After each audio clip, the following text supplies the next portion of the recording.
সুষ্ঠু ও নিরপেক্ষ নির্বাচন নিশ্চিত করতে ত্রয়োদশ সংশোধনের মাধ্যমে প্রায় ৩ দশক আগে সংবিধানে যুক্ত হয়েছিল নির্দলীয় তত্ত্বাবধায়ক সরকার ব্যবস্থা।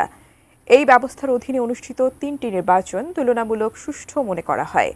আওয়ামী লীগ এই ব্যবস্থাকে তাদের আন্দোলনের ফসল মনে করলেও পরে আওয়ামী লীগ সরকারই তা বাতিল করে। এরপর দলীয় সরকারের অধীনে ৩টি নির্বাচনের সবকটি বিতর্কিত হয়। তত্ত্বাবধায়ক সরকার ব্যবস্থার ইতিহাস তুলে ধরছেন জাবেদ আক্তার।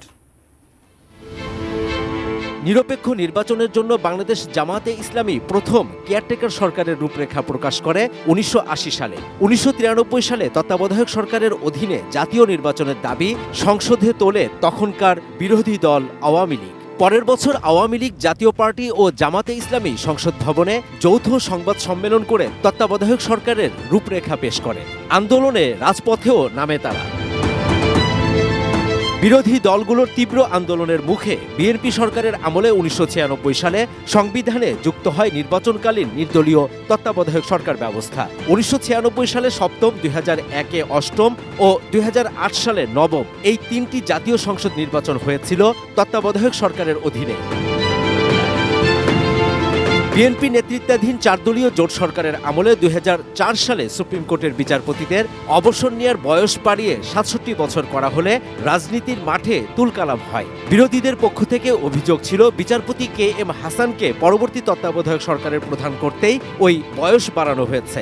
এই ইস্যুতে দেশের বিভিন্ন স্থানে সহিংসতায় বেশ কয়েকজন নিহত হন। নতুন বাংলাদেশ গড়তে এলো জুলফিকার স্টিল।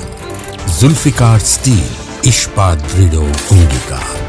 পরে তখনকার রাষ্ট্রপতি অধ্যাপক ইয়াজউদ্দিন আহমেদ নিজেই প্রধান উপদেষ্টার দায়িত্ব নিলে পরিস্থিতি আরও সংঘাতময় হয়ে ওঠে। ২০০৭ সালের ১১ জানুয়ারি জারি করা হয় জরুরি অবস্থা। পদত্যাগ করতে বাধ্য হন রাষ্ট্রপতি ইয়াজউদ্দিন আহমেদ। এরপরে বহুল আলোচিত 1-11 সেনা সমর্থিত ওই তত্ত্বাবধায়ক সরকারের আমলেই ২ শীর্ষ নেত্রীকে জেলে যেতে হয়।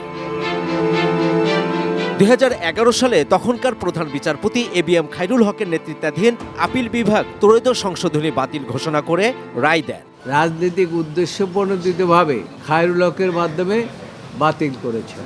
তিনি আলটিমেটলি জনগণকে প্রতিপক্ষ করে এই রায়টি প্রদান করেছেন। ২০১২ সালের ১৬ সেপ্টেম্বর পূর্ণাঙ্গ রায় প্রকাশ হয়। অথচ তার আগেই ২০১১ সালের ৩০ জুন তখনকার আওয়ামী লীগ সরকার সংসদের মাধ্যমে তত্ত্বাবধায়ক সরকার ব্যবস্থা বাতিল করে দেয়।